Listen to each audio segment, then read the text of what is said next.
ba ang role ng technology, social media, and a strong internet connection para mag-succeed ang ating online home business? Mga mommies, malalaman natin yan sa story mismo ni Mommy Teresa Carbonel-Buenaflor, our 2022 Gawad Madiskarte Discarding Digital winner.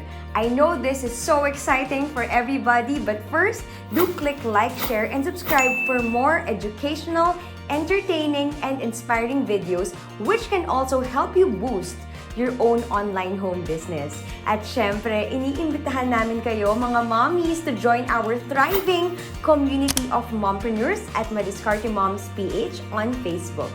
I am Mommy Roxanne, and this is Kwentong Madiskarte, powered by PLDT Homebiz.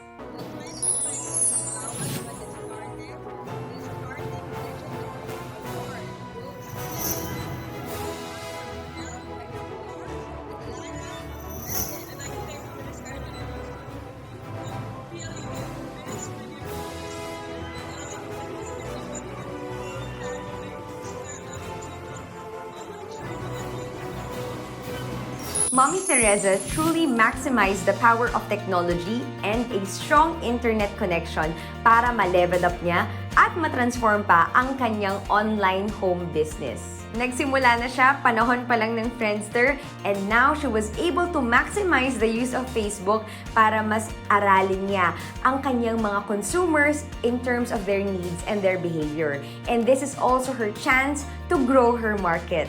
So now it's time para matuto tayo. Let's watch the story of Mommy Teresa of Elana Cosmetics, our 2022 Gawad Madiskarte Discarding Digital winner. Hi, I'm Teresa Buenaflor, and I'm the founder and formulator of Elana Mineral Cosmetics. I have 3 kids and 80 plus employees that I also consider as kids. We are all a big, happy family. We are the #1 color cosmetics e-commerce platform in the country. So monthly, we have around 200,000 users to our website. Elana is a makeup line that started in 2007. Back then with a .com, so it was elana.com.ph. I didn't have a job. I didn't have anything actually. I was a single mom trying out whatever that I could to make ends meet. Doon ako nagsimula. I built my own website from the beginning, from scratch. It was fun. Hindi lang ako techie. I also made my own makeup, sold my own makeup, built a brand from scratch. Very much online agad yung business. Everybody was one click away. And actually, 2007, wala pang Facebook noon. Meron mga Friendster, meron mga forums, there was female network.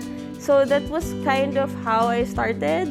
Before, the beauty of digital is your customer is one click away. Meaning, you can ask them whatever they want. Eventually, they're the ones who are going to buy your products anyway. And when it comes to social media marketing, we are available on almost every major social media channel there is. In FB, we do a lot of things. From our main group wherein we post several things in every day. We have Facebook Lives, we have a group, we have a community, our own community that I'm very, very active with. We have affiliate marketing on IG, we do there, coming out with more videos for that. Definitely videos. Launched our TikTok like a year ago, so we're a bit late. Different platforms, different styles, and different algorithms as well. All brings about a feel to the brand that is unique to its own. One thing that I've learned as an entrepreneur is that you cannot do it alone.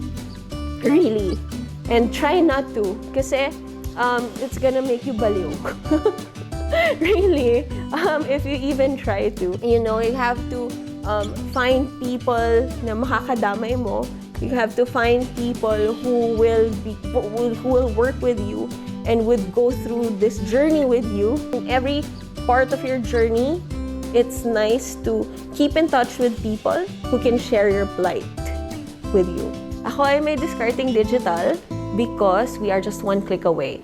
Congratulations to you, Mommy Teresa. I hope lahat kayo ay na-inspire to put on your thinking cap and to think of ways kung paano nyo mas mapapalago ang inyong online home business using Facebook, Instagram, and other social media platforms. And dahil ang usapan natin dito ay discarding digital, hindi pwedeng mawala ang strong and reliable internet connection which PLDT HomeBiz offers. You can have speeds of up to 60 Mbps, backup Wi-Fi, only calls to Smart, TNT, and PLDT, and you also have free access to e-commerce partner solutions. And again, if you haven't yet, please do like, share, and subscribe dito sa aming MMPH YouTube channel, and do join us at Madiskarte Moms PH on Facebook.